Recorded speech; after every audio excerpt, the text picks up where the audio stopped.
There's something about the woods in southern Maine.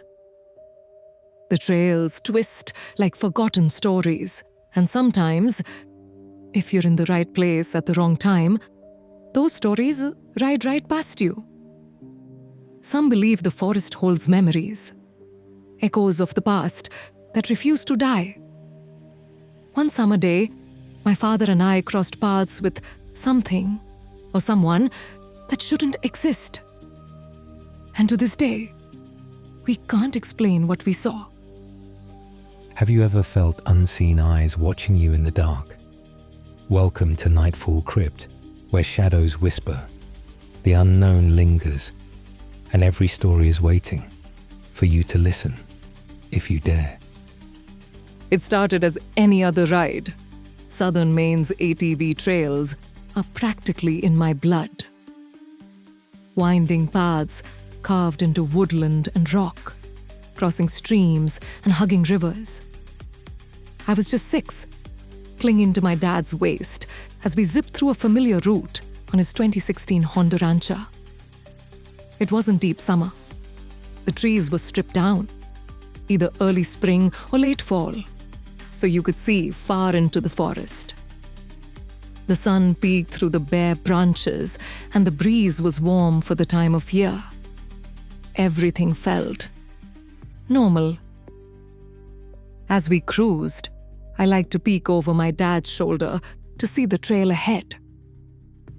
The wind rushed past us, lifting the edge of my jacket. Then, all of a sudden, my dad eased off the gas. The engine dropped to a gentle hum. I heard him mutter, "What the hell?" That got my attention. Ahead of us, a man on a dirt bike glided across the trail. Only, he wasn't solid. Not entirely. At first, he looked real, dressed in full gear, straddling what looked like a KTM 250, or maybe a 450. But his colors didn't pop. His bike made no noise. And even stranger, he faded. With every foot he crossed, he got more transparent, more unreal, and then, right in front of us, he disappeared. We stopped. My dad didn't speak for a moment. I looked up at him, but he just stared at the place where the rider had vanished. There were no tire marks, no sound of a motor fading, just the rustle of leaves in the breeze. We dismounted and checked the area where he'd crossed. Nothing. And we could see far into the woods. If someone had gone that direction, we'd know. But the trail was empty. The forest. Still. "I didn't hear a thing," I said. My dad nodded slowly. Neither did I. It was eerie.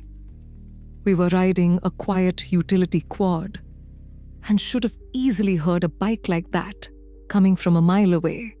KTM dirt bikes aren't exactly whisper quiet. We didn't say much on the way to the river. I think we both needed time to digest what we'd seen. When we got there, we sat quietly. The sunlight danced off the water's surface like nothing had happened. Eventually, Dad said, "Let's just pretend that didn't happen, okay?" And I nodded, though I couldn't forget. Even now, I can still picture that rider, how quiet he was, how he just faded away. Years have passed, and we still talk about it sometimes in hushed tones. We both agree on the same details. Transparent, silent, gone. No one else we've told has an answer. Some laugh it off. Others suggest tricks of light or hallucinations. But we know what we saw. 2 sets of eyes, same memory, same impossibility. What was it? A ghost? A time slip? A warning? I don't know. Not all hauntings come with screams or cold spots. Some come silently, riding across your path and vanishing like smoke. Was it the spirit of a rider lost on that trail? A glimpse of another time? Or something else entirely? I've never seen anything like it since. But every time I hear a dirt bike in the distance, I turn, half expecting to see him again. If you ever ride the trails of southern Maine, keep your eyes open. You might see him too. Or maybe you already have. And so, the shadows stretch further, and the mystery only deepens. But this is far from the end. It's merely the beginning. What lingers beyond the door? Who is whispering your name? And what is that shifting in the corner of your eye? The answers await in the next chapter of these chilling tales. Subscribe to Nightfall Crypt and hit the notification bell, because the crypt's secrets are endless and the darkness never sleeps. Until next time, stay in the light if you can.